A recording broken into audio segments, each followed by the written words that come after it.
नमस्कार दोस्तों, आपका फिर से एक बार स्वागत है। दोस्तों, घर के मंदिर से तुरंत हटाए ये 5 चीजें ये घर में कंगाली लेकर आती है। लाकर मंदिर में रखे ये 10 वस्तुएं आएगी खुशहाली, पक्का हो जाएंगे मालामाल।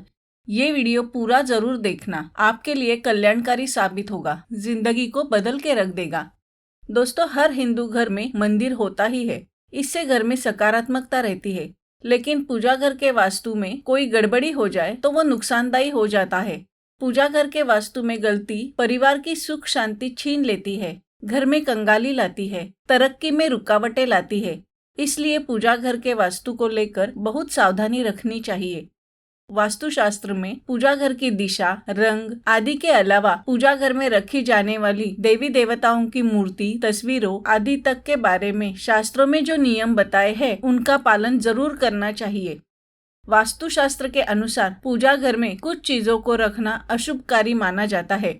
इन वस्तुओं को पूजा घर में रखना मतलब ढेरों मुसीबतों को बुलावा देना है। जानते हैं कौन सी चीजें पूजा घर में नहीं रखनी चाहिए। दोस्तों, घर के मंदिर में निर्माल्य पड़ा हुआ ना रहने दे। बासी फूल, हार, सूखे हुए फूल तुरंत हटा दे। मंदिर में सुबह के समय चढ़ाए फूलों को शाम होने के बाद मंदिर से हटा देना चाहिए, क्योंकि शाम तक ये सूख जाते हैं। ज्यादा से ज्यादा एक दिन उन्हें रहने दे। दोस्तों, ताजे फूल दूसरे प्राणियों को अपनी सकारात्मक ऊर्जा से सराबोर कर देते हैं। आपने देखा होगा कि अगर किसी इंसान की सेहत ठीक नहीं है तो उसके कमरे में ताजे फूल रखे जाते हैं, लेकिन जब ये फूल सूख जाते हैं तो घर में नकारात्मकता भर देते हैं। इसलिए इन फूलों को किसी बहते हुए जल में प्रवाहित कर दे। और एक बात, कई लोग मंदिर से प्रसाद के रूप में मिलने वाले फूलों को घर में ही रखा छोड़ देते हैं। भगवान का आशीर्वाद समझकर इसे रखते हैं, लेकिन वास्तु के अनुसार ऐसा करना गलत होता है। दोस्तों, घर के मंदिर में शंख को रखना बहुत ही सकारात्मक माना जाता है, लेकिन अगर एक से ज्यादा शंख पूजा घर में रखे हैं तो एक को हटाकर किसी बहते हुए जल में प्रवाहित कर दे। ध्यान रखें कि पूजा घर में एक ही शंख रहना चाहिए। भगवान की पूजा के साथ उस शंख की भी पूजा करनी चाहिए। पूजा में इस्तेमाल किए जाने वाले शंख को हमेशा पानी भरकर रखना चाहिए। पूजा के बाद इस पानी का छिड़काव घर में और घर के सदस्यों पर करने से तमाम समस्याएं दूर हो जाती है। हाँ, कमरे में दूसरा शंख आप रख सकते हैं बजाने के लिए। उसके फायदे आगे मैं बताऊंगी। इसके साथ ही एक भगवान की एक से अधिक मूर्तियां पूजा घर में नहीं रखनी चाहिए। अपने इष्ट देव की भी एक मूर्ति काफी है। ज्यादा मूर्तियां रखने से बनते हुए काम बिगड़ जाते हैं। इसके अलावा अंगूठे के आकार से बड़ा शिवलिंग नहीं रखना चाहिए। इससे घर में नकारात्मक ऊर्जा का वास हो जाता है। शिवलिंग में भी एक से ज्यादा नहीं होने चाहिए, नहीं तो घर का माहौल खराब हो जाएगा, सुख समृद्धि भी छीन जाएगी। पूजा घर में खंडित मूर्ति या कटी फटी या भगवान की धुंधली तस्वीर रखी हो तो उसे तुरंत हटा दे। उन्हें शुभ नहीं माना जाता। कभी भी घर के मंदिर में देवी देवताओं की मूर्ति या चित्र ऐसे न रखे कि वे आमने सामने हो। ऐसा होना अशुभ कारक माना जाता है। ये घर में झगड़ों का, क्लेश कलह का कारण बनता है। किसी भी देवी या देवता की रौद्र रूप की तस्वीर ना तो घर में लगाए, ना ही पूजा स्थल में रखे। इसे अनिष्टकारी माना जाता है। माता काली का रौद्र रूप, हनुमान जी का रौद्र रूप या नटराज की मूर्ति हो तो तुरंत हटा दे।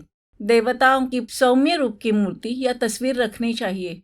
दोस्तों, पूजा घर में कटी फटी धार्मिक पुस्तकें, आरती की पुस्तकें बिल्कुल नहीं रखनी चाहिए। आगे आपको बताऊंगी घर के मंदिर में क्या रखना बहुत ही शुभकारक माना जाता है, जिनसे भगवान सदा प्रसन्न रहते हैं। लेकिन उससे पहले आपसे गुजारिश है कि वीडियो पसंद आए तो उसे लाइक करें, चैनल को सब्सक्राइब करें और बेल आइकॉन को दबाएं। कमेंट भी करें। आपकी प्रतिक्रिया हमारे लिए बहुत कीमती है। दोस्तों, पूजा घर में पंचदेव की मूर्तियां या तस्वीर अवश्य रखनी चाहिए। सृष्टि के निर्माण में 5 तत्वों का बहुत महत्व है। वायु, जल, अग्नि, पृथ्वी और आकाश। इन्हीं पंचतत्वों को आधार मानकर पंचदेव का पूजन किया जाता है। भगवान गणेश, शिवजी, भगवान विष्णु, आदिशक्ति, माँ दुर्गा और सूर्य देव, इनको पंचदेव माना गया है। हर मांगलिक कार्य में सबसे पहले पंचदेव की पूजा का विधान बताया गया है। तो अगर आप इनका नित्य पूजन करते हैं तो घर का वातावरण मंगलदायी बन जाता है। घर से रोग, शोक, क्लेश नष्ट हो जाते हैं। दोस्तों, घर के मंदिर में पीली कौड़ी अवश्य रखें। पीली कौड़ी को माँ लक्ष्मी का प्रतीक माना जाता है। एक एक पीली कौड़ी को अलग अलग लाल कपड़ों में बांध कर रखे। ये घर में समृद्धि लाती है। घर के पूजा स्थल पर जल कलश अवश्य होना चाहिए। जल से भरा कलश देवताओं का आसन माना जाता है। एक कांसे के या तांबे के कलश में जल भरकर उसमें कुछ आम के पत्ते डालकर उसके मुख पर नारियल रखे। कलश पर रौली या कुमकुम से स्वस्तिक का चिन्ह बनाकर उसके गले पर मौली बांधे। कलश में सुपारी और एक सिक्का भी डाल दे। तांबे का सिक्का हो तो अति उत्तम। तांबे में सात्विक लहरें उत्पन्न करने की क्षमता अन्य धातुओं की तुलना में अधिक होती है। ऐसे में कलश में उठती लहरें वातावरण में प्रवेश कर जाती है। अगर आप कलश में तांबे का सिक्का डालते हैं तो इससे घर में शांति और समृद्धि के द्वार खुलते हैं। देखने में ये बहुत साधारण सा उपाय लगता है, लेकिन ये बड़ा असरकारी साबित होता है। दोस्तों, आपके पूजा घर में चंदन अवश्य होना चाहिए। चंदन शांति व शीतलता का प्रतीक है। एक चंदन की बट्टी और सिल्ली पूजा स्थल पर रखनी चाहिए। चंदन की सुगंध से मन के नकारात्मक विचार समाप्त होते हैं। चंदन को शालिग्राम और शिवलिंग पर लगाया जाता है। विष्णु जी और माँ लक्ष्मी को लगाया जाता है। पूजा का चंदन मस्तक पर लगाने से मन को शांति महसूस होती है। दोस्तों, एकादशी का दिन छोड़कर अक्षत का इस्तेमाल पूजा घर में हर दिन अवश्य करें। चावल मेहनत से प्राप्त संपन्नता का प्रतीक है। भगवान को अक्षत अर्पित करने का मतलब है कि आप अपने वैभव का उपयोग केवल अपने लिए नहीं बल्कि दूसरों की सेवा के लिए करेंगे। दोस्तों, पूजा घर में घंटी अवश्य होनी चाहिए। इसका पूजन भी करना चाहिए और इसे बजाना भी चाहिए। जिस घर में घंटी बजाने की आवाज गूंजती है वहाँ का वातावरण हमेशा शुद्ध और पवित्र बना रहता है। इससे नकारात्मक शक्तियाँ हटती है, सुख समृद्धि के द्वार खुलते हैं। घर के पूजा स्थान पर गरुड़ घंटी अवश्य रखें। दोस्तों, अगर आपने पूजा घर में शालिग्राम नहीं रखा है तो उसे अवश्य लेकर आए। इसे विष्णु स्वरूप माना जाता है। उस पर चक्र का चिन्ह बना होना चाहिए। चिन्ह न होने पर इसे पूजन के लिए उपयुक्त नहीं माना जाता। इसे घर में उसी व्यक्ति को रखना चाहिए जो पवित्रता का ध्यान रखता हो, मांसाहार सेवन ना करता हो, अन्यथा इसे रखने से विपरीत परिणाम भुगतने पड़ सकते हैं। घर के मंदिर में शंख जरूर रखना चाहिए। शंख को घर के पूजा स्थल में रखने से सौभाग्य में वृद्धि होती है। वेद पुराणों की माने तो शंख समुद्र मंथन के दौरान उत्पन्न हुआ है। इसीलिए ऐसा कहा जाता है कि जहाँ शंख होता है वहाँ माँ लक्ष्मी का वास होता है। शंख के आवाज से वातावरण में शुद्धता आती है। कहा जाता है कि पूजा में जब शंख बजाया जाता है तो उसकी ध्वनि से आकर्षित होकर भगवान विष्णु पूजा स्थल की ओर सकारात्मक ऊर्जा का संचार करते हैं। मान्यता है कि दक्षिणावर्ती शंख रखने से अत्यंत शुभ परिणाम मिलते हैं। अपने पूजा स्थल पर मोर पंख जरूर रखें। इससे घर में सकारात्मकता आती है।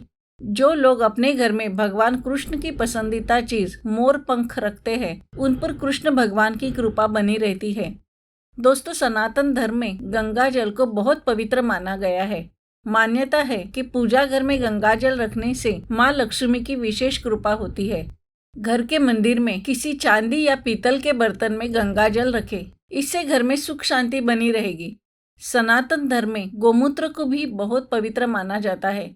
माना जाता है कि घर में गोमूत्र रखने से सारे घर परिवार पर देवी देवताओं का आशीर्वाद सदैव बना रहता है। अभी बस इतना ही। ऐसे ही और वीडियो देखने के लिए चैनल से जुड़े रहे, लाइक करें, सब्सक्राइब करें, बेल आइकॉन को दबा लें।